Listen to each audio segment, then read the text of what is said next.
Nous sommes au cœur de Brooklyn. Il y a d'un côté des immeubles cossus, de l'autre des signaux urbains de détresse humaine. Et au milieu, l'immense bibliothèque publique. C'est un endroit sécuritaire pour passer la journée, nous dit la directrice des services aux usagers, à quelques pas d'un homme qui sommeille. Dans le grand hall de ce bâtiment art déco se retrouvent des éducatrices et leurs enfants, mais aussi beaucoup d'usagers plus vulnérables.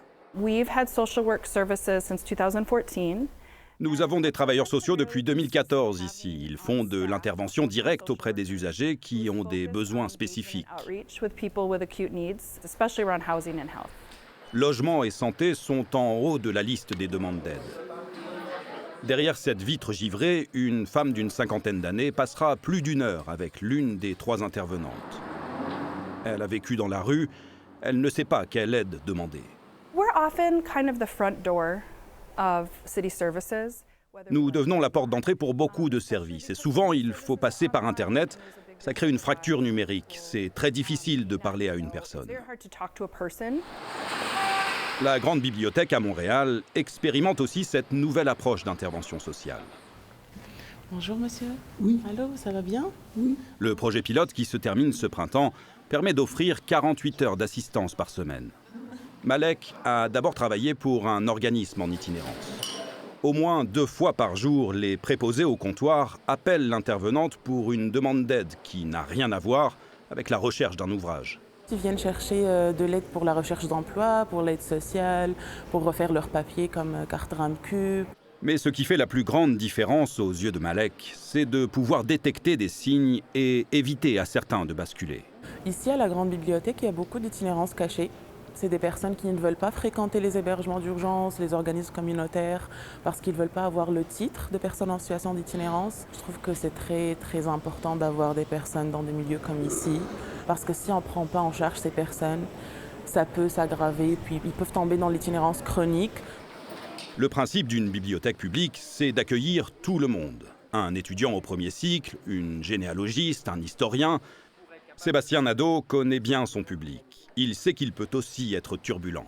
Souvent, la sécurité n'est pas nécessairement amenée à désescalader des cas, donc on pouvait aller plus rapidement vers l'expulsion des gens de la Grande Bibliothèque, tandis qu'avec les intervenantes, l'intervenante peut venir se positionner entre l'usager puis l'agent de sécurité. Le nombre d'appels au 911 avait beaucoup diminué en proportion entre 2022 et 2023. Pas d'effet notable en 2024 avec l'arrivée des intervenantes sociales. Le chiffre est remonté à 8 appels pour 10 000 usagers. À Brooklyn, le savoir des intervenantes se partage entre tous les employés. Le guide indique si telle ressource a une douche, de l'aide pour toxicomanes. Le personnel se sent mieux épaulé et nous sommes mieux associés aux autres agences. Maintenant, nous savons qui appeler. À Montréal, en l'espace de quelques mois, la présence de l'intervenante à la Grande Bibliothèque a été rapidement connue dans le milieu. Dans cet environnement, la place Émilie-Gamelin, l'île aux voyageurs, où gravitent beaucoup de personnes dans le besoin. Il y a même un certain référencement qui est fait par les intervenants autour ou par les gens qui sont plus dans la rue. Puis les intervenantes qui travaillent à la Grande Bibliothèque travaillent dans un bureau fermé. Donc elles sont capables de recevoir des gens dans le bureau pour être capables de faire ce qu'eux appellent du travail de seconde ligne. S'il y a quoi que ce soit, viens me voir.